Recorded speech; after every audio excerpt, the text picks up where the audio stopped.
আসসালামু আলাইকুম। কুলিয়ারচর সরকারি কলেজের পক্ষ থেকে অনলাইন ক্লাসে স্বাগতম। প্রিয় শিক্ষার্থীবৃন্দ, আমরা গত ক্লাসে বাজার চ্যাপ্টারের একচেটিয়ামূলক বাজার নিয়ে আলোচনা করেছিলাম।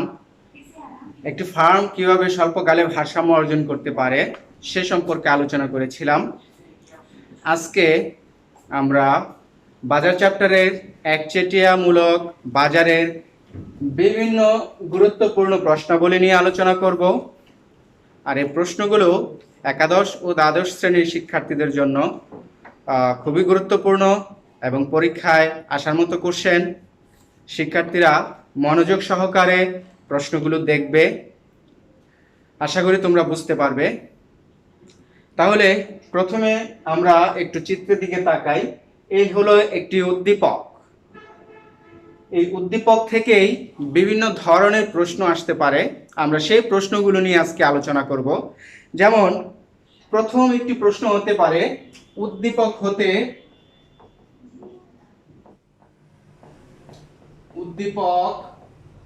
হতে টিআর, টিসি, এআর, এসি, পাই এর মান নির্ণয় করো।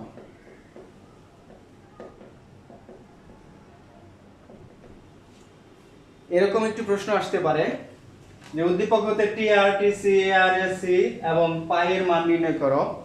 তা আমরা জানি যে টিআর টোটাল রেভিনিউ, মোট আয়, টিসি টোটাল কস্ট, মোট ব্যয়, এআর এভারেজ রেভিনিউ, গড় আয়, এসি এভারেজ কস্ট, গড় ব্যয় এবং পাই হচ্ছে মুনাফা।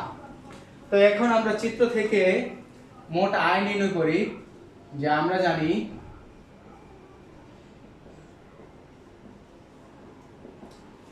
জানি যে মোট আয়, শিক্ষার্থীবৃন্দ আমরা পূর্ণ প্রতিযোগিতামূলক বাজারে এরকম একটি প্রশ্ন পেয়েছিলাম যে মোট আয়, মোট ব্যয়, গড় আয়, গড় ব্যয়, মুনাফার পরিমাণ নির্ণয় করো। এছাড়াও আমরা একচেটিয়া বাজারেও গত ক্লাসে দেখেছি যে মোট আয়ের সূত্র আয়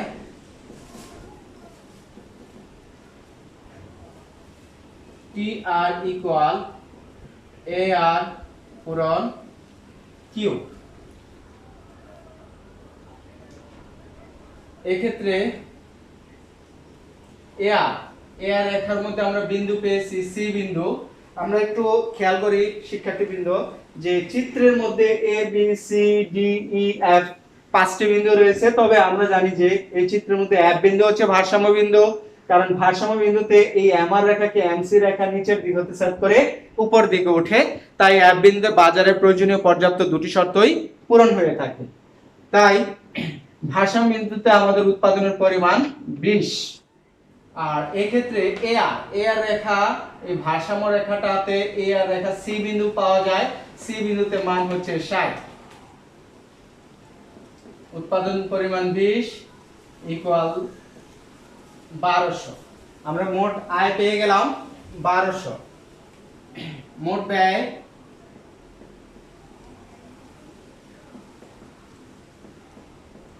TC equal same AC into Q.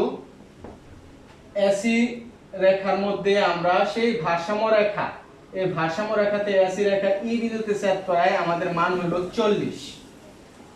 উৎপাদনের পরিমাণ তো 20 আছেই, তাহলে আমরা মোট ব্যয় পেয়ে গেলাম 800। গড় আয় উদ্দীপকে ডাইরেক্ট দেওয়া আছে, এআর রেখার মধ্যে সি বিন্দু অর্থাৎ মান হলো 60। গড় ব্যয় এসি রেখার মধ্যে একটা বিন্দু পাওয়া গেছে ই বিন্দুতে মান হলো 40 এবং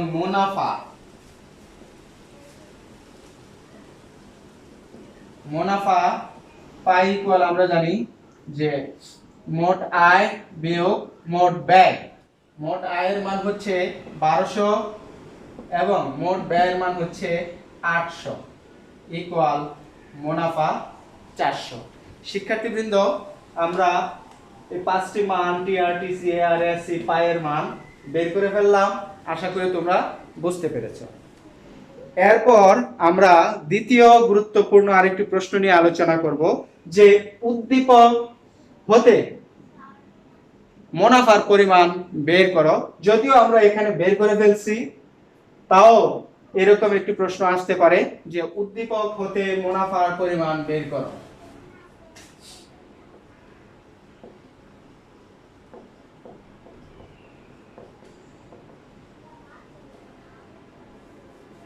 মুনাফার পরিমাণ নির্ণয় করো। সেম আমরা এই উদ্দীপক হতে মোট আয় বের করব, পেয়ে গেলাম 1200।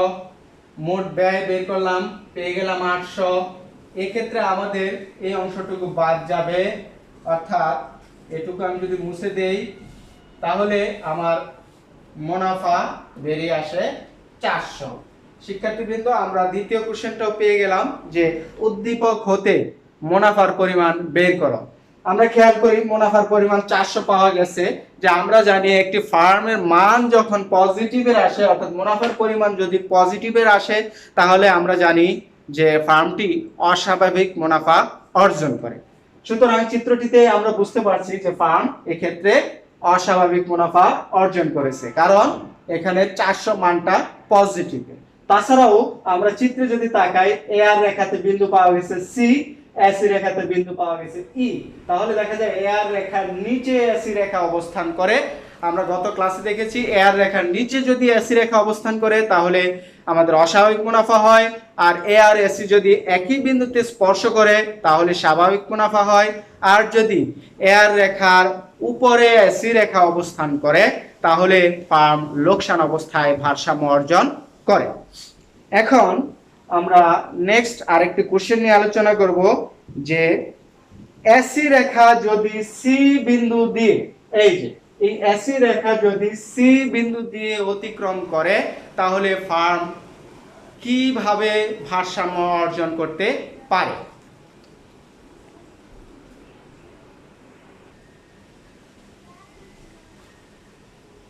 আমরা সে প্রশ্নটি এখন একটু লিখি।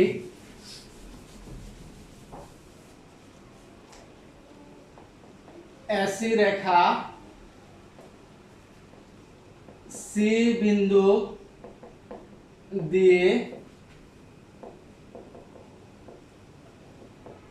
অতিক্রম করলে ফার্মের ভারসাম্য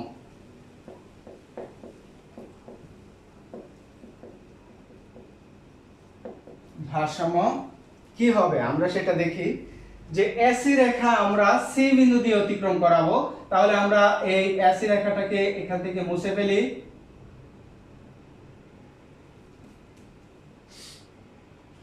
সি বিন্দু দিয়ে অতিক্রম করাই, সর্বনিম্ন এমসি তে হবে, উপরে চলে যাবে। গত ক্লাসে আমরা আলোচনা করছি যে স্পর্শ হয়ে সর্বনিম্ন বিন্দু হবে এমসি তে।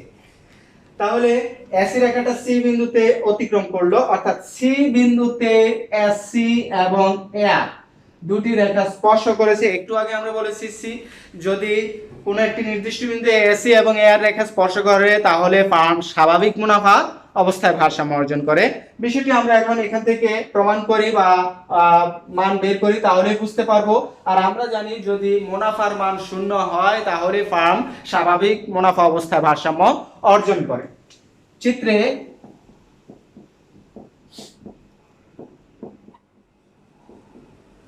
মোট আয় TR equal AR into Q. AR এর মান সি বিন্দুতে 60 এবং উৎপাদন পরিমাণ 20। শিক্ষার্থীবৃন্দ, আমরা জানি যে এই বিন্দুতে বাজার ভারসাম্য দুটি শর্ত পূরণ হয়। বারবার একই কথা বলছি, এমআর রেখাকে এমসি রেখা নিচের দিকে সেট করে যে বিন্দুতে যায় সেই বিন্দুটাই হচ্ছে ভারসাম্য বিন্দু। আর এখানে দুটি শর্তই পূরণ হয়, অর্থাৎ দুটি ক্রস করে বিদায় এখানে প্রয়োজনীয় শর্ত পূরণ হয়। আবার ক্রস বিন্দুতে এমআর রেখাকে এমসি রেখা নিচের দিক হতে সেট করে উপরে উঠে বলে এটা পর্যাপ্ত শর্ত পূরণ করে। সুতরাং এই বিন্দুটাই হলো মূলত ভারসাম্য বিন্দু এবং বাজারের গুরুত্বপূর্ণ একটা পয়েন্ট।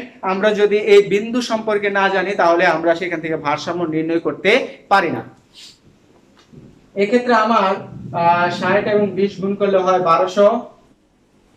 মোট ব্যয় TC equal AC into Q.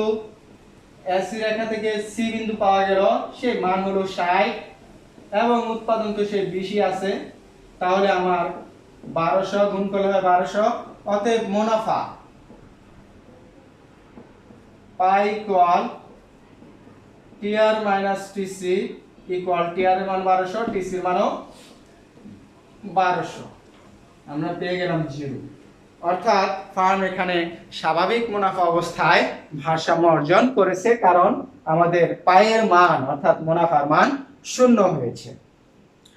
শিক্ষার্থীবৃন্দ, আমরা পেয়ে গেলাম এসি রেখা সি বিন্দু দিয়ে অতিক্রম করলে ফার্মের ভারসাম্য কি রকম হতে পারে। তাহলে আমরা বলতে পারি এসি রেখা যেহেতু আর রেখাকে স্পর্শ করেছে সি বিন্দুতে, তাই এখানে ফার্ম স্বাভাবিক মুনাফা অবস্থায় ভারসাম্য অর্জন করে।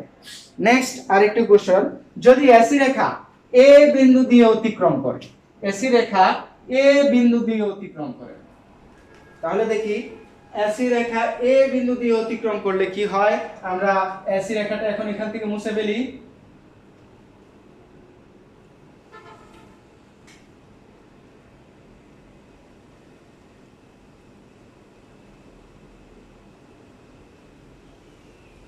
এসি রেখা এ বিন্দু দিয়ে অতিক্রম করলো, এখন এমসি তে সর্বনিম্ন হলো, আর সেই কারণে আমাদের এই ভারসাম্য রেখাটাকে বর্ধিত করে এ বিন্দু বরাবর চলে যাব এবং এ বিন্দুতে আমার মান হয়ে গেল এখানে 80 দিলাম, কারণ বি বিন্দুতে দিব 70, বি বিন্দুর বরাবর 70, এ বিন্দুতে 80। আচ্ছা, যাই হোক, এর মান যদি 80 হয়, মানে এ বিন্দুতে মান যদি 80 পাওয়া যায়, এখন দেখি আমরা কি দাঁড়ায়। আমরা একটু চিত্রের দিকে তাকাই। এ আর রেখার মধ্যে বিন্দু পাওয়া গেছে সি এবং এসি রেখার মধ্যে বিন্দু পাওয়া গেছে ভারসাম্য রেখায় এ। তাহলে এ আর রেখার উপরে আছে এসি রেখা। আমরা একটু আগে আলোচনা করেছিলাম এ আর রেখার উপরে এসি রেখা থাকলে অর্থাৎ আয়ের চেয়ে ব্যয় এখানে বেশি, তাই ফার্ম এখানে লোকসান অবস্থায় ভারসাম্য অর্জন করে। বিষয়টি আমরা চিত্রে দেখি। সেম একই, আমি আর মুছলাম না, এখান থেকে লিখে ফেলি। মোট আই equal T R equal A R into Q. A R এর মান সি বিন্দুতে 60 আছে, এখানে 60 এবং উৎপাদন 20, তাহলে আমরা 60 এবং 20 গুণ করলে 1200 হয়। এবার এসি অর্থাৎ মোট আই TC equal AC into Q, তাহলে এসির মান এখান থেকে পাওয়া গেল এ বিন্দুতে 80, তাহলে এখানে 60 এর স্থলে হয়ে যাবে 80, গুণ করলে হয় 1600, গুণ করলে হয় 1600। এখন আমরা মুনাফা সেই একই সূত্র টিআর মাইনাস টিসি, তাহলে টিআর এর মান 1200 আছে, টিসির মান 1600 আছে, তাহলে আমরা এখানে 1600 লিখে ফেললাম। মান পাওয়া গেল 1200 থেকে 1600 বিয়োগ করলে 400 এবং সেটা হয় মাইনাসে, তাহলে এই মানটা শূন্যের চেয়ে ছোট। তাহলে দেখা যাচ্ছে যে মাইনাসের মান আসা মানে হলো শূন্যের চেয়ে ছোট, অর্থাৎ এখানে ক্ষতি হয়েছে, ফার্ম এখানে লোকসান অবস্থায় ভারসাম্য অর্জন করেছে। শিক্ষার্থীবৃন্দ, আমরা সহজে বুঝতে পারলাম এর রেখার উপরে এসি রেখা অবস্থান করলে ফার্ম এখানে লোকসান অবস্থায় ভারসাম্য অর্জন করে এবং সেখানে লোকসানের পরিমাণ হলো 400। এখন আরেকটি কোশ্চেন নিয়ে আমরা আলোচনা করব। উদ্দীপকের আলোকে ফার্ম কখন উৎপাদন বন্ধ করে দিবে? উদ্দীপকের আলোকে ফার্ম কখন উৎপাদন বন্ধ করে দিবে? প্রশ্নটা আমি একটু লিখি।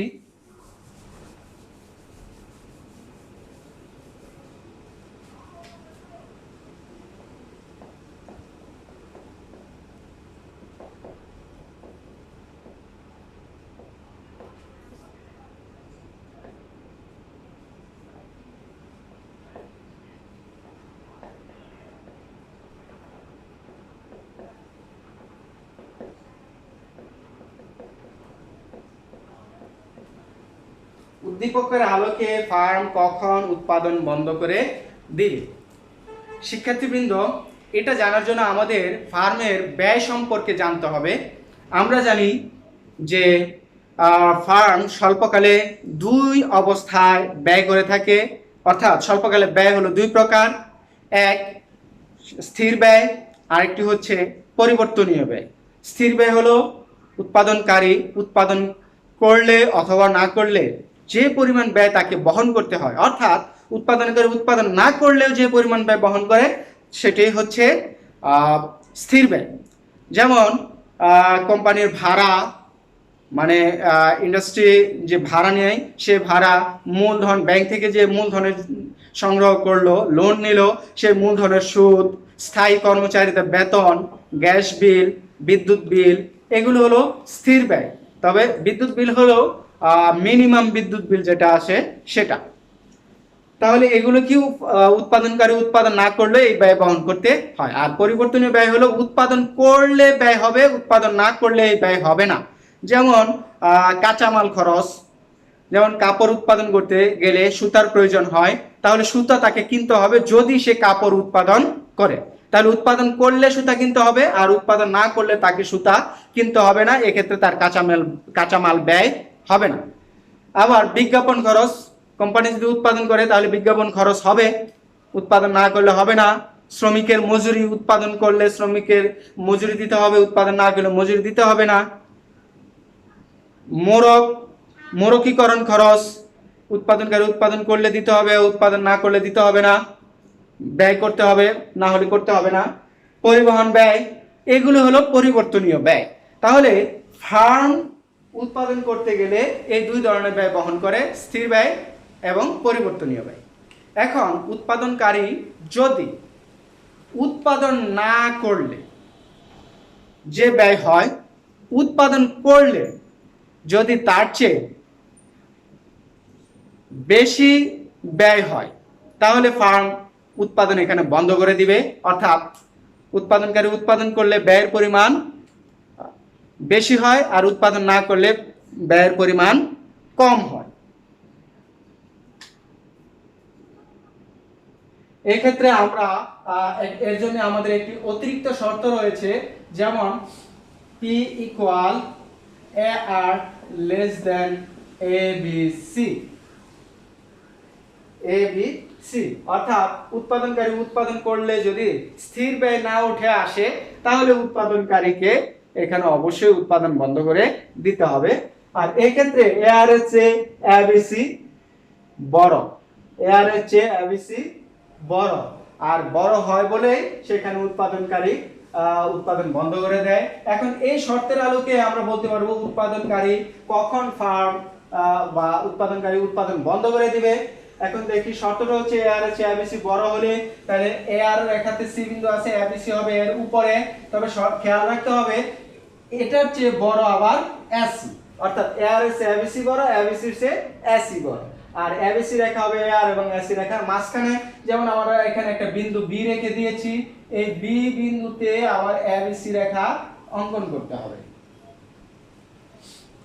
এই বি বিন্দুতে এবিসি রেখা অঙ্কন করতে হবে। এক্ষেত্রে আমাদের দেখা যাবে যে উৎপাদনকারী উৎপাদন করলে ব্যয় বেশি হয়, উৎপাদন না করলে ব্যয় কম হয়। এক্ষেত্রে তাই উৎপাদনকারী এখানে উৎপাদন বন্ধ করে দেয়। দেখি বিষয়টা চিত্র থেকে। চিত্রে মোটা আয় টি R equal A R into Q, A আর রেখার মধ্যে বিন্দু সি, সিতে মান হলো 60, উৎপাদনের পরিমাণ আছে 20 ইকুয়াল 1200। মোট ব্যয় AC into Q equal AC রেখার মধ্যে আছে 80, অর্থাৎ এসি রেখাতে এ বিন্দু, এ বিন্দুতে আছে 80, উৎপাদন 20 equal 1600। TVC equal AVC into Q, AVC এর মান হচ্ছে বি বিন্দু, এবং এই বি বিন্দু থেকে আমরা মান টেনে এখানে লিখলাম 70। তাহলে এখানে 70 পূরণ 20 ইকুয়াল 1400। এখন আসি উৎপাদন করলে ক্ষতি।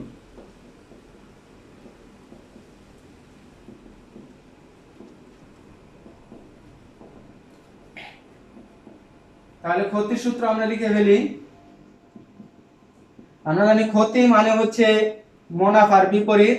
মুনাফায় বলা হয় আয় বিয়োগ ব্যয়, ক্ষতিতে বলা হবে ব্যয়, মোট ব্যয় বিয়োগ মোট আয়।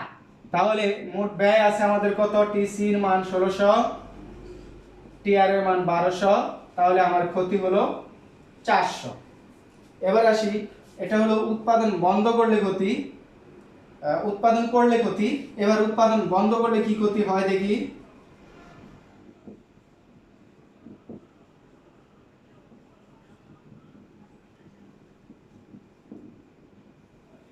এক্ষেত্রে আমরা জানি যে টিসিও একটু আগে বলেছিলাম মোট স্থির ব্যয় এবং মোট পরিবর্তনীয় ব্যয়ের সমষ্টি টোটাল ফিক্সড কস্ট অর্থাৎ মোট স্থির ব্যয় প্লাস টোটাল ভেরিয়েবল কস্ট মানে হলো মোট পরিবর্তনীয় ব্যয়।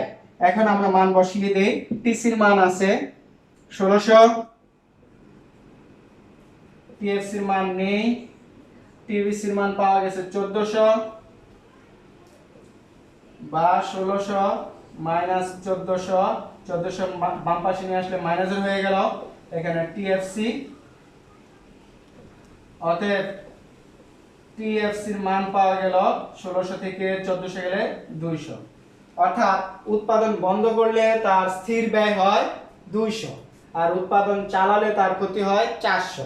উৎপাদন বন্ধ করলে পকেট থেকে খরচ করতে হয় 200 টাকা আর উৎপাদন চালালে পকেট থেকে খরচ করতে হয় 400 টাকা। তাহলে শিক্ষার্থীরা তোমরা কি বুঝতে পারছো যে এখানে উৎপাদনকারী উৎপাদন বন্ধ করে দেবে না উৎপাদন চালিয়ে যাবে?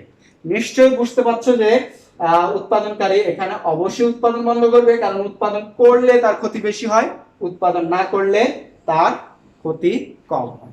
সুতরাং আমরা এই উদ্দীপকের আলোকে বলতে পারি যে এবিসি রেখা যদি এআর রেখার চেয়ে বড় হয়, এবিসি রেখা যদি এআর রেখার চেয়ে বড় হয় তাহলে ফার্ম এখানে উৎপাদন বন্ধ করে দিবে। আর এর জন্য শর্তটা হচ্ছে AR less than ABC less than AC, অর্থাৎ AR এর চেয়ে বড় ABC, ABC এর চেয়ে বড় AC হলেই উৎপাদনকারী লোকসান অবস্থায় উৎপাদন বন্ধ করে দিবে। নেক্সট আরেকটি কোশ্চেন নিয়ে আমরা আলোচনা করি। যদি ABC রেখা D বিন্দু দিয়ে অতিক্রম করে তাহলে ফার্ম কি উৎপাদন করবে?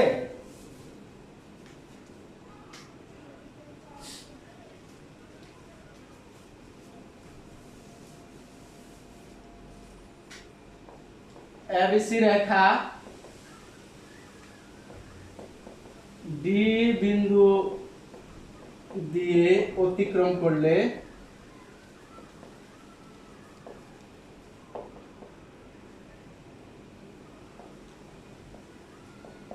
ফার্ম কি উৎপাদন করবে?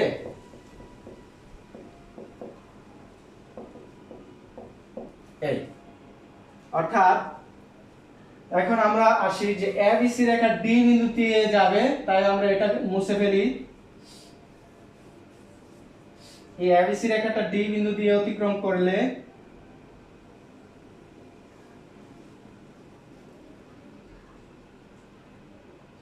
D বিন্দুতে আমরা মান পেলাম 50। আমরা একটু তাকাই চিত্রের দিকে যে এখানে একটি শর্ত কিভাবে দাঁড়াচ্ছে যে AR P ইকুয়াল AR এর নিচে ABC, কারণ AR রেখার মধ্যে পাওয়া গেছে C বিন্দু আর ABC রেখাতে পাওয়া গেছে D বিন্দু, তাহলে C বিন্দুর নিচে আছে D বিন্দু। তাহলে এই ক্ষেত্রে আমরা জানি যে ABC এর চেয়ে AR বড়, ABC এর চেয়ে AR বড় আর AR এর চেয়ে AC বড়, কারণ AC রেখা A বিন্দু দিয়ে। এই শর্তটি দাঁড়িয়েছে। এই শর্তের আলোকে আমরা বলতে পারি এখানে উৎপাদনকারী উৎপাদন চালিয়ে যাবে, কারণ এখানে তার ক্ষতির পরিমাণ মানে উৎপাদন বন্ধ করলে যে ক্ষতি হয় উৎপাদন চালালে তার ক্ষতি তার চেয়ে কম হয়। তাহলে বন্ধ করলে ক্ষতি হয় বেশি আর চালালে হয় ক্ষতি কম। স্বল্পকালে যদি উৎপাদনকারী দেখতে পায় যে উৎপাদন চালালে ক্ষতি কম, উৎপাদন বন্ধ করলে ক্ষতি বেশি হয়, তাহলে যুক্তিশীল উৎপাদনকারী অবশ্যই এখানে উৎপাদন চালিয়ে যাবে। বিষয়টি আমরা দেখি এই উদ্দীপকের আলোকে চিত্রে। টিআর তো আগের মতই আছে। টিআর এর সূত্র AR * Q, AR এর মধ্যে C বিন্দু পাওয়া গেছে, C বিন্দুতে মান 60 আর উৎপাদন পরিমাণ 20, তাহলে আমরা 1200 পেয়ে গেলাম। টিসিও সেম আগেরটাই রেখে দিলাম, AC * Q, AC তে মান হচ্ছে A বিন্দুতে 80 পূরণ 20 ইকুয়াল 1600। আর টিভিসি, এবার চলে আসি টিভিসি সূত্র হলো ABC * Q, ABC এর মান হচ্ছে D বিন্দুতে 50, তাহলে আমরা এখানে লিখব 50, তাহলে 50 পূরণ 20 সমান 1000। তাহলে আমরা উৎপাদন করলে ক্ষতি সেই সূত্রটা নিয়ে আসি, TC - TR। TC আমাদের পেয়েছি 1600 লিখলাম 1600 মাইনাস টি আর আমরা পেয়েছি 1200, লিখলাম 1200 ইকুয়াল ক্ষতি হলো 400। অর্থাৎ উৎপাদনকারী উৎপাদন করলে ক্ষতি হয় 400। এবার উৎপাদন বন্ধ করলে ক্ষতি সেম। এখন আমরা সেই মানটা বসায় দিব, সূত্রটা আগেরটাই থেকে যাবে। টিসির মান হচ্ছে আমাদের এখানে পেয়েছি টিসি 1600,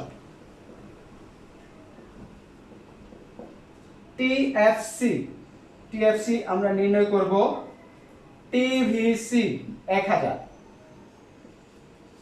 বা 1600 মাইনাস 1000 বাম পাশে নিয়ে আসলে মাইনাস হয়ে গেল টিএফসি।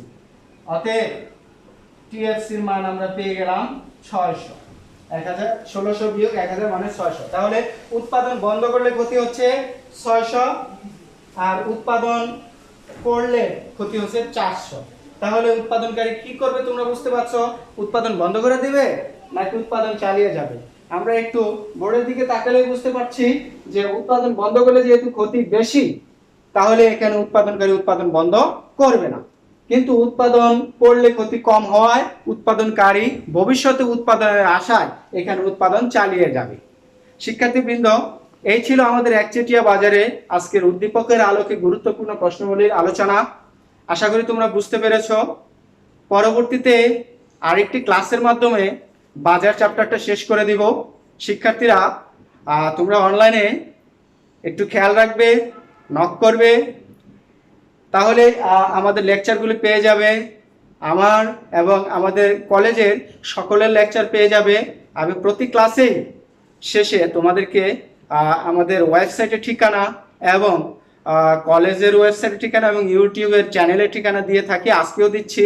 আমাদের কলেজের ওয়েবসাইটের ঠিকানা হচ্ছে www.kuliarsorcollege.edu.bd এবং আমাদের ইউটিউব চ্যানেলের ঠিকানা হচ্ছে kuliarsor.college@gmail.com। অর্থাৎ আমরা শুধু কুলিয়ারসর গভ কলেজ লিখলেই, সার্চ দিলে আমরা পেয়ে যাব এবং সেখানে আমরা সাবস্ক্রাইব করে বেল বাটনে ক্লিক করব। তাহলে আমাদের সকল শিক্ষকের, এই কলেজের সকল শিক্ষকের লেকচারগুলো তোমরা নোটিফিকেশন পেয়ে যাবে এবং তোমরা সেগুলো অনলাইন থেকে দেখে তোমাদের চাহিদাগুলো পূরণ করে নিতে পারবে। শিক্ষার্থীবৃন্দ, আজকের মতো আমি বিদায় নিচ্ছি। পরবর্তীতে আবার দেখা হবে এই আশা ব্যক্ত রেখে আমি বিদায় নিচ্ছি। তোমরা সুস্থ থাকো, সুন্দরভাবে পড়াশোনা করো এবং পরীক্ষার্থী যারা আসো আমাদের এই ক্লাসগুলো নিয়ে চেষ্টা করো পরীক্ষার প্রিপারেশন নেওয়ার জন্য এবং ভালো পরীক্ষা দেওয়ার প্রত্যাশা রেখে আমি আজকে বিদায় নিচ্ছি। আল্লাহ হাফেজ।